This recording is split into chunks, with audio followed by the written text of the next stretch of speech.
overcommit or get caught out. I think the Morphling's going to have a nice lane. I think Ursa's basically going to have a perfect game to carry this one. So I'm going to be all eyes on Crystallis in the early to mid game because he's got a heavy weight on his shoulders. But if he can threaten the Morph where the Morph doesn't feel comfortable playing on low HP, then he'll definitely be mitigating almost all of his ability to carry the game. Oh dear, Fishman walks into the trap laid here by no bounty hunter. He's looking like he is going to be the first blood. Good arrow coming in from Milan. We'll slow them down. They get the deny off. So already the stand-in here in Milan paying off dividends. Doesn't even get a deny on his stats. That's like rubbing it in the face of the clockwork that he's less valuable than a creep. I mean, that's literally the whole story of why their team is called Creepwave. It's that Ramsey said in the pub, Fishman, you are less valuable than a creep to me. You're about as good as a creep, rather. Was that Fishman? I heard about that. That was story. Fishman, yep. Okay, that's pretty funny. So, yeah, it would make sense. It tracks. It checks out. Yeah. I am a little concerned about Amar playing this Void Spirit, simply because he seems to excel the most when he's playing tanky in-your-face heroes. These other ones, the finesse is a little bit more difficult at times. Not that he's not skilled enough to be able to play it, but I definitely think he excels when they're a little bit more difficult to kill. Bottom lane, a lot of trading going on, and Creepwave don't have a salve. Very odd for them to have forced such a all-in engagement level 1 with neither of them having a salve to recharge. So Crystallis is going to have to take a chill pill while Fishman is continuing the aggression. They do manage to get the kill on Desire's courier, so it's going to be a little bit of an annoyance for him there, especially because he does like to move around so much early on. But otherwise, yeah, got a pull in the top lane. Milan's trying to mess with it a little bit, but Flash putting down that pressure, of course. Rana has very little health right now, thanks to the stacks of decay. Yeah, nice boots purchased by both heroes. Milan knows he needs boots against the Undying. The Undying knows he's going to go boots because he needs boots against Undying, so he goes boots. A lot of mind games back and forth. Just good understanding of the support versus support matchup from both of them. For sure. Boots on boots on boots.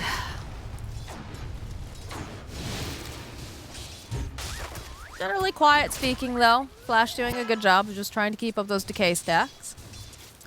It's making it easier for Khan to go and hit the creeps. Marina and Nataki just really kind of trading off over in the mid lane. And a bit of a skirmish down here between Desire and Fishman. Blink is forced to go and use the Firestorm over on the side, trying to get Crystallis back. We do get a pause because there is some lag going on. Like the dogs you are. That would be a problem if you're playing. AFK. Yeah, if you're playing Earthshaker and you can't move, that's definitely an issue. Looks like we're good to go again, though, so we'll be starting up. I would like to see more kitty cats, please. I don't know which player had the cat, but definitely more of that, please. Definitely during a pause. Definitely during a pause. Yeah, get the kitten back, man. I'm all about that. So much trading going on in all the lanes. Oh, the Fissure. It's forcing out the Fairy Fire because there's a Shadow Strike on him, but Crystallis finding the opening because of that rotation. Gets a kill on Blink, and Malreen's still alive here. We saw something similar last game where Desire rotated away from bottom. It was later on in the game, last game. But it was a little they bit ended up later. Capitalizing was a kill in the other lane. They chased after... So gotta be careful. Yeah, they were chasing after Amar in the bottom lane, and then they had the Death Prophet, and they just made the rotation so that they could pressure the tower because they knew that Desire couldn't be there. It was very well played on the side of Creepwave. Yeah, they are capitalizing on exactly which lane Desire's occupying and punishing the other lanes. Done it both games so far as Clockwork now pulls the stack. That's really nice to reset this lane. Underlord, he's going to be struggling. He's already a full level behind, has the windlace, but the fact that Ursa's got the boots advantage because of that kill is pretty massive when it comes down to these the chase threat that Creepwave have in the bottom lane. That's pretty much their only way to win the lane. Clockwork plus Ursa.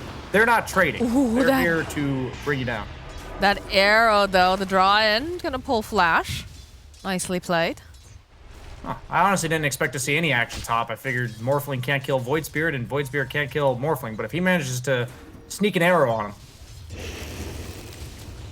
Milan's definitely applying this pressure. In fact, he's gonna start clicking away over here at flash. No mana left, the arrow comes through, and there it is. Down goes the Undying. Aw, Nice play. I'm real dumb for cats. Perch is already That's a little too disgusting. perfect, I would say. Wait, what the hell? Yeah, Malreen's just behind the tier 2. He's got a haste. With the haste rune. Yeah, okay. Rune of opportunity. Boy, did it present huge. itself. I really like No Bounty Hunters draft. I thought they had good lane matchups here, but they were just getting outmaneuvered, and that haste rune really swinging the favor of Malreen in the mid lane. God, these arrows from Milan have just been so nice. We need an arrow cam as much as we need a kitten cam here. Yep. It's just fun to like see him just get into this position and just wait for that perfect lineup here. He's just been on point. Very much so. I'm trying to draw in over here. Arrow tossed out again, right on the mark. Khan, not a lot of damage here just yet, but it's enough to make him a little nervous, I'm sure. He's level 3 to Onmar's level 5. How did that happen? If you look at the CS, 5 denies doesn't seem like that should be enough to equate to that much of an XP differential. I guess that kill was really disastrous for top lane. And it was. That was a 360 no scope, as the gamers like to say. Oh, the good old days of Xbox Live. Did you have a fun gamer tag? Or were you always Banana Slamma Jamma? I was Call Me the Boss back in high school. Ooh, and that okay. says a lot about how immature I was. A little bit of BSJ lore. I like it. I'm sure other people had much worse names.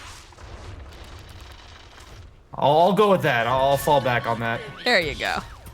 A little bit of harass See here. some pressure in the mid lane. Yeah, you can see Fishman was going to get the cogs out. The arrow right on the mark from Milan. It looks beautiful as they take down Desire. And they'll fight a kill on Flash over in the top lane as well. Still fights going on. They go and they use the Exorcism. Thucky's trying to run away here. Don't have an arrow up for another second. I'm sure Milan is hoping maybe he can get that arrow angle, but no. Taki hiding in the creep wave, realizing that it's just a little too scary with this Moran on the map. Blink making his way over. And they'll put some Stalis pressure. has been allowed to go phase boots before Ring of Health bottom. Usually you need that Ring of Health because the pure harassment coming out from the Underlord Firestorm will be enough to deter you when you run out of regen, but he's going to have a pretty timely Ring of Health afterwards, so he'll be completely self-sufficient bottom, which means they can continue to pressure the other two lanes, which worries me for the hopes of No Bounty Hunter. In comes the arrow. Desire juking away, but final hit comes off, but they got a little bit too greedy because the Ducky finds the kill, of course, over onto Malreen, using the Sonic Wave. But I'm worried about this bear. This bear has had way too much fun in the bottom lane. Just now that he's allowed to get solo experience, when you have a 5 like Clockwork, it's even better. Because the Clockwork doesn't want to be sitting bottom. And he can single-handedly force Blink to TP to his tier 1. That's step 1. Step 2 is find him again before his TP's off cooldown and kill him. Should have no problem with that, as he does have his courier bringing the Ring of Health. Versus living the dream, even dragging the creep wave into the big camp, so he's getting extra out of the bottom lane with no assistance. That's the recipe for a free farmed carry, 12-minute battle fury. Ooh, no. That arrow will fly a little bit past. I got the dancing shoes on over on the side of No Bounty Hunter. A lot of pressure, though, over here in this mid lane. See, a lot of the supports have rotated themselves over. Onmar has gone an interesting build with the Bracer on the offlane Void Spirit. Against Morph, his really only way to win the lane is to consistently hit you. So he's gone for a bit of stats, sustain, and he's forcing Khan to be relatively heavily strength Morph here. Where his farming speed's going to be heavily limited, as opposed to the Crystallis farm bottom. God, look at the pressure being placed in this mid lane. They're just looking for any opening that they can find. They do manage to land the fissure over to Malrine. He has the exorcism up, though, if they want to try to commit for this. So you can see the Mirana placed over to the side. Fishman taking some harass here from the Thucky. Desire creeping forward. He'll use the cogs, push them back. They just feel like they're very nervous about this arrow the entire time, too. They've seen that it's been right on the mark. Khan's courier goes down at the top, though. This is all going down.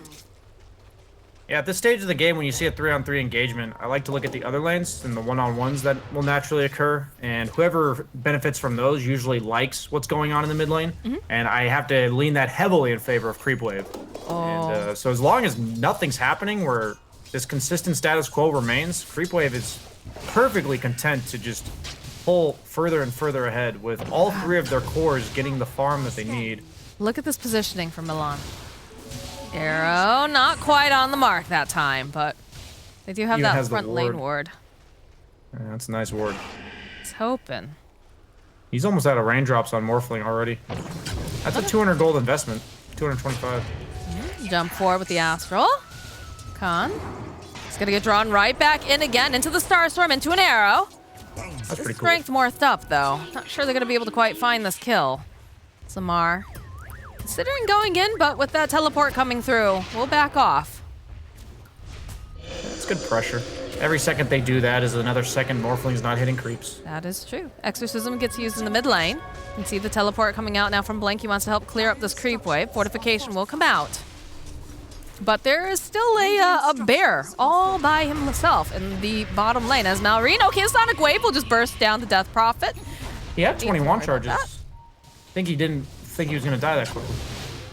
I would assume so. Otherwise, I think he'd probably pop those charges. But, yep. Oh, yeah. Ursa's one component of Battle Fury already. I think the fastest, though, right now was actually, wasn't it Brame today? They got a whole new record for the steep. Gonna match that one, but anything before, I'd say 14 feels really good as a timing. I think earlier it was 12. Flash, this is not looking good for you as Amar finds himself another kill. He's just gonna take down the Tombstone now. Takes a little bit of this damage. The pump faking with the Tombstone deny. Come on, Khan. Come on. Oh, he used the remnant to get the blasted. Meanwhile, mid lane. Oh, no.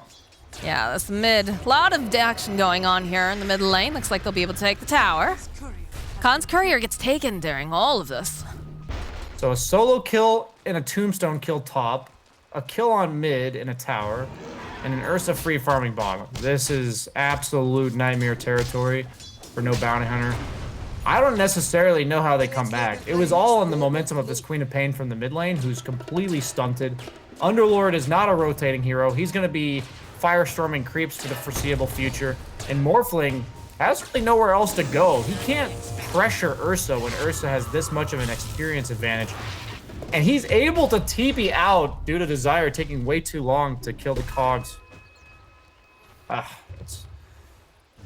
It's only going to get worse once he gets this Battle Fury. I think it's going to hover around 4 or 5k net worth advantage for Creepwave, but once he gets that Battle Fury, it's just going to skyrocket. Because Morphling really has no farming steroid equivalent. He's pretty much just right-clicks consistently, and he's more about being able to consistently pressure buildings and whoever is laning against him. But since Anmar is actually the one that booted him out of lane, you just don't feel the power and presence of the Morphling this early on in the game that you'd hope to feel in all the games we've been seeing the Morphlings. Usually the offlaner's forced to evacuate. And instead of contesting bottom, they've elected to just walk into the Roche Pit. Pretty standard Radiant Ursa plays going on here. So would you have rather have seen them try to put more pressure into that bottom lane and just try to alleviate some of the pressure on the top, or? That's the problem is when both of your side lanes go this poorly, they don't really have a choice. Usually you need either Morphling to be self-sufficient or Underlord to be strong enough to help, basically. Underlord was in a spot where he was so far behind, you don't even feel comfortable rotating to his lane. Right. Because Morphling needs to stay top and Death Prophet's pressuring mid. There's just too many things on the plate to deal with. and they are not able to take care of all of it just yet. So this is a nice farming Aegis, I would call it, for Death Prophet. Ursa's going to feel fine hitting the safe creeps on the map, and now Malrine can afford to play much more aggressively and greedily with this Boots of Travel purchase we're seeing again on the Death Prophet. Yeah, I think he seemed a little surprised that they wanted him to grab up the Aegis, but Fishman was going for that hook shot. Doesn't quite connect here. A lot of bodies circling around over in this mid lane, but in the top, still have Amar just kind of pushing out the waves, farming up, and enjoying life. Yeah, when you get the Aegis this early, you can just use it to farm and accelerate your lead, and give it to the guy who's most vulnerable when farming, and that's the Death Prophet, even though Death Prophet is traditionally not a very good Aegis carrier. Fishman needs to be careful here because there are a lot of bodies circling that tower, and they're also going in for a bit of an invasion. Milan does get spotted out here by Khan. It's a fissure off, but where is their damage? Crystallis. He's just doing bear things. Is under attack. He's absolutely fine. He's got the Battle Fury online. Things are looking real good for him right now. And he just gets to queue up the Blink Dagger, which is a farming accelerant, as well as makes him a huge threat in team fights to follow up the clockwork. Everything's going according to plan. Creepwave is just in no rush. You see the Boots of Travel from Death Prophet, along with this Battle Fury from Ursa. A lot of times, if you guys want to know what people will do with their leads, you just look at their items and what they tell you. In this case, they're going to use it to hit a lot of creeps. And if nothing happens in this game, I will reiterate, it will favor Creepwave. They simply farm faster and have stronger independent heroes. Ooh, hook shot coming in hot here. Sidestepping though, so he doesn't get stunned up, but Desire, he gets off the Echo Slam, but that's it. There's no one to follow up. Oh, and the clever tombstone to summon the zombie that blocked the arrow. Didn't expect that one. But didn't work out. There's the exorcism though over on the mid tower. Now, the thing that I'm concerned, right, so you're saying, you know, it's firmly in the hands of Creepwave, especially as it goes later. Are you concerned, though, about the Morph Shaker combo? Like, you absolutely are. It's the second Aegis where the way you beat these timing-based lineups like Morph Shaker is that you hit your timing so fast that you end the game before they hit theirs. So rather than focusing on shutting down the opponent, they're focusing on accelerating themselves, such that Morph Shaker timing will be so late relative to the items that they have. Well, looks like that's gonna be, oh, nice arrow coming out, but not quite enough damage. Although with Crystallis, the hook shot coming in from Fishman. Yes, that is very nicely done indeed. Ugh. Yeah, there was a lot of aggression coming out in the last minute or so. We saw a lot of those heroes go down. You just watch how Khan has to play this game. He sees Void Spirit top, has to TP to his own triangle. On the other hand, when Ursa sees a hero, he says, somebody else for me to hit. So he just blinks towards them. One of the biggest accelerants or decelerants of farm is simply who you're afraid of on the map, who you don't mind confronting. And Ursa, he isn't afraid of anybody, while Morphling really can't occupy an area against any of the cores on Creepwave. So he's severely limited in real estate right now. And he's definitely feeling that pinch for sure. But trying the best that he can here. He's got the Manta queued up. He's getting closer to it, but still definitely doesn't feel as good as this 10k net worth Ursa Bear. That's Prowl's 10k net worth at 17 minutes. That's scary. That is scary, especially when they start off this lineup here. Fisher coming out. Silence, though, from the Void Spirit. This Starstorm is doing so much damage. So they look like they'll be able to find the kill on Flash. Rest of the team has managed to run away. The Tombstone did get dropped. So now Malrine needs to be careful. He's taking a lot of damage from all of these zombies. So he'll just try to get away to safe spot. Oh, that feels so bad. Even though it's just a solo kill on Undying, Ursa's just farming. He's actually going Ags. I don't think I've seen an Ags before BKB Ursa. That says a lot. They don't have an Orchid coming out on Queen of Pain. Since he's behind, he elected to go for a Yule's. The Ags ulti on Ursa can't be used if you're silenced, but it can be used if you're stunned. So since they have no silence threat, he feels perfectly fine going for the Ags. Oh boy, Desire just gets run at by the bear. The Aegis does get reclaimed during all of this. Hookshot coming in here. Oh, it doesn't even matter, because ATF was there to help Milan out and get the kill on the Quap. What do you think's more likely, the 3-2-2 kill score or the 420 kill score? The way they're playing, I would say the 3-2-2, but yeah. You can't even be a bit glass half full for no bounty hunter, huh? Come on, I can. That's reasonable. It's hard though, man. It's really hard. Especially the way that they're playing. Look at the taunt right in there, even tossing out the arrow just in case he thought that he might get away. And I have to say, you know, I was saying I like Amar and these tankier, aggressive heroes, but he's making this Void Spirit look real good as well. And once he gets his items up, Void Spirit's incredibly durable.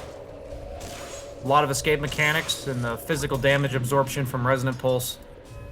Mainly, their only stun right now is Earthshaker, who doesn't have a blink. He's just now getting the blink. So this may be an opportunity to make the 420 happen for no bounty hunter. Let's go. I want to see it. Smoke it up. It's lit. I'm playing very patiently. Blink, hiding over in the tree line. They do have some wards forward, so they have some vision. Amar going to realize that Blink's nearby. The runes are up. On fishing for an arrow. No. Gold and sweet. All right, we get the BKB picked up on the Death Prophet and the Ag Scepter picked up now for the Ursa. These are some items. Yule's picked up for the Queen of Pain. It's necessary, but definitely doesn't feel as good as some of these other items coming out for the side of Creepwave. He's about to get passed by Milan here on Queen of Pain. That is a yikes. All right. Smoke up play coming out from No Bounty Hunter. Hoping maybe they can get some sort of quick pick off. They do see Fishman, they do see Amar. They need the lockdown though. That's going to be very important. So they'll open up with the root. Jump forward here. The Yule's also getting used. Hook shot, going to go forward, but the Fissure comes in. So now Marlene changing over on the back lines route. There's the Echo Slam coming off with a blink. There it is. Fishman goes down. Solace though, he's cleaning up here. Desire went down. Taki also falling. This is not looking great over here. Flash takes too much damage. Down he goes. Blink says, everybody get in the van. We're going home. And all because they made the moves on Amar. Look at Milan. He's hoping maybe he's going to get lucky. Not quite, though. I had faith in No Bounty Hunter to make it happen. They smoked up to blaze it, and they made it happen. So kudos to them there, but obviously still down by a massive amount. And that team fight didn't go in their favor anyways with the Earthshaker blink reveal. I don't think there's any level of execution in team fights you can have at 21 minutes in the game when you're down by this much. Ursa's going to queue up that basher now. He's already unkillable, and then he's going to be at the stage where he solo kills you.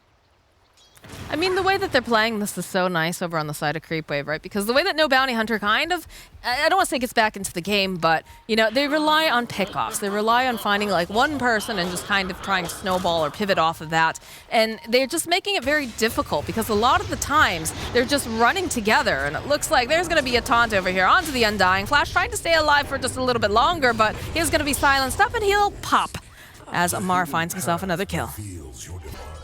Yeah, it's great understanding from Creepwave.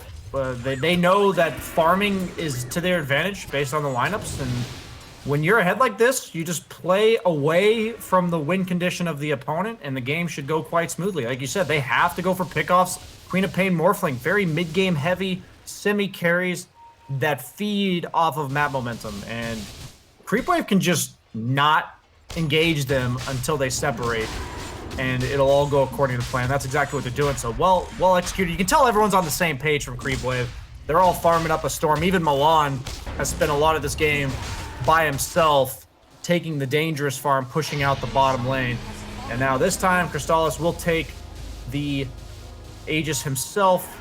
Death Prophet with the cheese. Great cheese hero, but not the best Aegis carrier though. Not quite. So the hookshot misses, but you know what doesn't miss? Milan with his arrow. So they'll find that kill, and they'll clean up on Flash.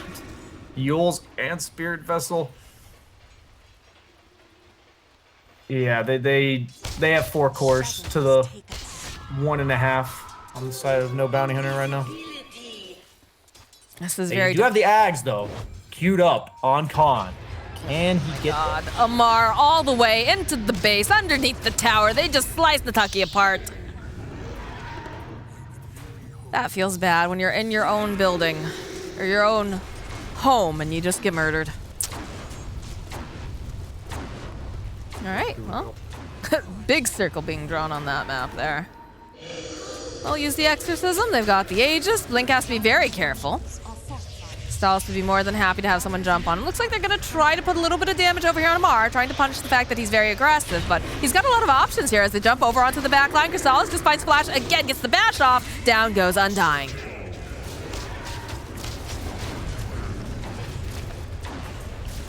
Denied. Nice. Denied the tombstone. This is Morphling's taking bottom. Could be worse. He's closer to that. oh, Blink. The Atos comes out, but he's also just stunned up. Arrow coming in hot over onto his booty. Down he goes. I don't know, man. That was like their best, the best capability of pushing out creep waves is this this Underlord. He is gonna have to buy back here, and it looks like they respect it though. I do realize that the Morphling is doing Morphling things as they are smoked up, perhaps hoping to get the jump on him. But with that ward going down, I'm sure he's going to be extra careful. This is the good old corral smoke. Let's make sure Morphling's not getting anything off the map. We used our ultimates. Now it's clean up the map real quick so that our next volley of spells can be used on the high ground once again. Even if they don't find Morphling, as long as they've zoned him out of this area, this smoke has done what they intended it to do. I'm a little concerned because they smoke up on the side of no bounty hunter. Granted, they want to get back their triangle, all right? But, like, Creepwave is just playing very tightly together. I don't think they're going to be able to make much out of this. No, they're doing a good job of delegating their resources in a way that they do corral the bounty hunter, but they're also not leaving themselves exposed. So very, very well playing of the map from Creepwave. Oh, Khan and Walk right Flash back in. making moves towards the bottom portion of the map. They walk underneath the ward here. So they're very aware that they're approaching. Arrow tossed in, just giving a little bit of vision. Hag Scepter, 800 gold for Morph. Very close here. The leap forward, though, from Amars gets the Atos off over onto Casalis, but they just jump right back in again. The Fissure's nice, though. They managed to save him just a little bit longer thanks to that Soul Rip, but it's just not enough health to come back. Exorcism's back up now on Malrine. Should be able to take this Rax fairly easily, because I don't feel like they want to go anywhere near that without their Morphling. Yeah, they're just Rotating. gonna have to get these up. 300 gold still off that timing. He's farming as fast as he can. Even summoned his Manta Illusions to push in bottom to get that extra bit of farm. He has the Imp Claw too, so that enchant totem hit will hurt, but sadly Earthshaker's so underleveled that he only has level 1 enchant. Oh, the leap forward coming out from Crystallis. The arrow was coming in to help secure that kill if necessary, but was already dead. Poor Desire. Down he goes. Bounty Hunter His just Hag not Scepter sure allows what him they to can spam his do. ultimate. 18 Now seconds. ATF drawing back over onto Nataki. He's not looking for the Queen of Pain. Has her own Mule Stepper though, buys a little bit more time, but it's just so much damage. Milan cleans up. Flash is gonna get chased all the way back and gets murdered. Khan is just the only one alive over here on the side of his team, and look at this. I wouldn't be surprised to see some Found Dead. We get a Mirana buying a Dagon. That's the state of this game. Force Staff gets picked up now from Amar, hoping maybe he can do something. Going forward, turns himself into the Earthshaker, but they gotta get more out there. He's got to get more levels in enchant totem. Quick, buy a Midas for the levels. I don't think that's the play. But Gotta get you'll see the creative. fissures, Time's double gonna fissure. Always looks nice, but the jump over onto the back end, Khan is gonna have to leap away here. He's gonna have to go strength north of right back in again. And the Aegis does get reclaimed while this happens, but the arrow comes out over onto Flash. The Dagon gets used as well. Malrine finds himself another kill. Dagon already paying dividends there. Don't know what they do here. 28k net worth lead, and look at this big old bear. Arrow comes in, not gonna be able to quite connect. Fissure's gonna be thrown out, another fissure. They're gonna try to just burst down Crystallis now. Are they gonna be able to do the Echo Slam comes out? They need a little bit more damage, but they don't have a Crystallis. He's able to walk away as they go, they wipe out Desire. They take down Crystallis. They take down Nataki. It's gonna be the buyback though. Arrow coming in hot here from Milan. Can they get the kill on Khan? Down he goes. Morphling is dead. And No mana Taki, for they do Dagon. manage to get a kill over onto Fishman. But I'm not sure if they're going to be able to get anything more of this as Milan's able to just leap away. Amar on the hunt now. Hoping he can find the Taki. He goes, opens up, using that Yules, drags him right back over here into the base. Just have to be a little bit careful using the Astro Step, and they do have that hit here from Malrine. Dagon.